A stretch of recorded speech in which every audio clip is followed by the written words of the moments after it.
안녕하세요, 여러분. 오늘 해설 시간에는 우리가 정말 흔하게 또 무심코 획 넘겨버리기 쉬운 텍스트 하나를 아주 깊숙하게 파헤쳐 보려고 합니다. 바로 창세기 5장인데요.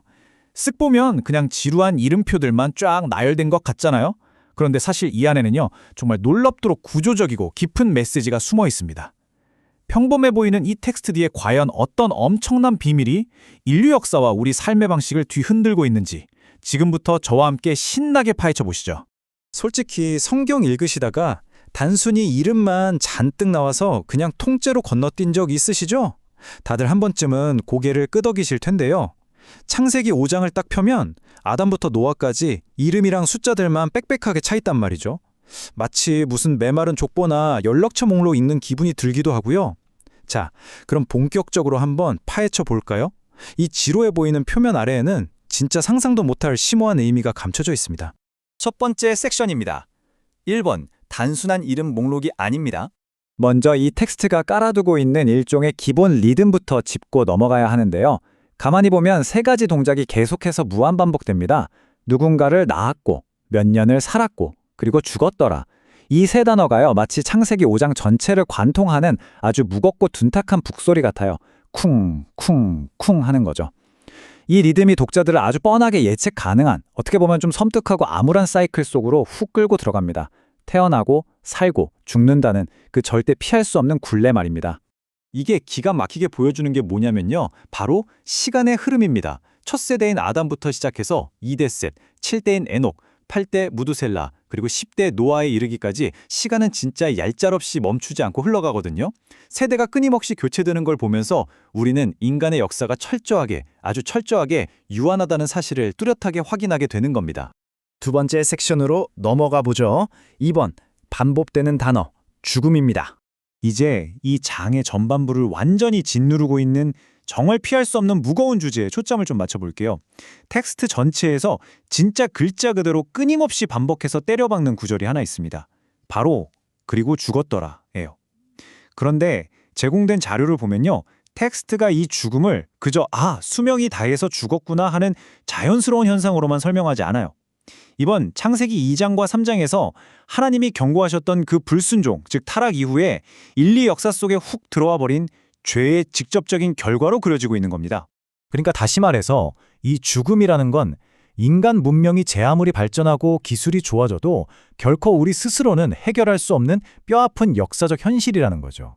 창세기 5장이요. 나중에 엄청난 충격적인 반전을 빵 터뜨리기 전에 먼저 이 무겁고도 단호한 신학적인 베이스라인을 우리한테 꽉 박아두는 겁니다. 세 번째 섹션입니다. 3번, 에녹, 죽음을 넘어선 동행. 자, 여러분, 여기서 분위기가 완전히 확 바뀝니다. 계속해서 숨막히게 반복되던 그 죽음의 사이클 속에서 이 텍스트의 패턴을 완전히 산산조각 내버리는 어마어마한 예외가 딱 등장하거든요. 바로 에녹입니다. 자, 이 슬라이드에서 정말 흥미로운 포인트는요. 바로 이 두 표현의 완벽한 대조입니다. 한쪽을 보시면 우리가 방금까지 봤던 인류의 그 피할 수 없는 운명, 그리고 죽었더라가 떡하니 버티고 있죠. 그런데 다른 쪽을 보세요. 에녹의 순서가 딱 되니까 이 지루한 패턴이 와장창 깨지면서 하나님과 동행하더니라는 완전히 새로운 표현이 튀어나옵니다. 확립되어 있던 죽음의 리듬을 시각적으로 그리고 문학적으로 완전히 깨부수고 있는 거예요. 본문 24절을 보면요. 에녹이 하나님과 동행하더니 하나님이 그를 데려가심으로 세상에 있지 아니하였더라 이렇게 기록되어 있습니다. 와, 이 구절이 주는 엄청난 무게감이 좀 느껴지시나요? 다른 모든 사람들은 본인이 얼마나 오래 살았는지 구구절절 기록된 다음에 결국 죽음으로 끝나잖아요. 그런데 에녹은 그가 맺었던 관계, 바로 하나님과의 그 동행으로 기억된다는 겁니다. 절대적인 규칙에 진짜 엄청난 예외가 발생한 거죠. 자, 그러면 텍스트가 말하는 이 하나님과의 동행이라는 게 대체 구체적으로 뭘까요? 조금 추상적일 수 있는데 자료에서는 에녹의 이 삶의 방식을 우리가 소화하기 딱 좋은 4가지 실천당대로 쪼개줍니다. 첫째, 매 순간 하나님을 의식하며 사는 것. 둘째, 그분의 말씀 가운데 살아가는 것. 셋째, 기도로 끊임없이 소통하는 것. 그리고 넷째, 믿음을 가지고 거룩함으로 순종하는 것. 에녹은 그 죄가 판을 치던 암울한 시대 속에서도 바로 이 4가지 방식을 통해 하나님과 찰싹 붙어서 가까이 살았던 겁니다. 네 번째 섹션입니다. 4번, 다음 세대를 향한 약속. 이제 에녹 개인의 이야기를 조금 벗어나서 줌아웃을 좀 해볼게요. 창세기 5장이 굳이 이 지루해 보이는 족보를 세세하게 보존하고 있는 더 큰 목적을 볼 차례인데요. 세상의 죄가 걷잡을 수 없이 퍼지고 죽음이 반복되는 그 끔찍한 와중에도 텍스트는 하나님의 약속이 단 한 번도 끊어지지 않았다는 걸 똑똑히 보여줍니다. 성경에서 가장 오래 산 사람으로 유명하죠. 무드셀라를 거쳐서 마침내 그 계보가 다가올 대홍수 시대의 핵심 인물인 노아에게 딱 도달합니다. 재밌는 건 노아의 이름 뜻이 바로 위로라는 거예요. 그 절망적이고 끝이 안 보이는 역사 속에서도 하나님이 이 믿음의 계보를 악착같이 지켜내셨다는 진짜 강력한 증거인 셈이죠. 마지막 5번째 섹션입니다. 5번, 나는 어떻게 살 것인가? 이제 이 수천 년 전 고대 텍스트를 지금 여기 현대의 우리 삶으로 한번 싹 끌고 와 볼까요? 이 옛날 이름들의 나열이 오늘날 모니터 앞에 우리에게 대체 뭘 묻고 있는 걸까요? 바로 우리 각자가 앞으로 남길 유산, 그러니까 우리만의 믿음의 족보를 돌아봐야 한다는 겁니다. 결국 가장 결정적인 핵심은요, 바로 이 완벽한 대조에 담겨 있습니다. 이 해설 자료가 우리한테 던지는 궁극적인 통찰이기도 하죠.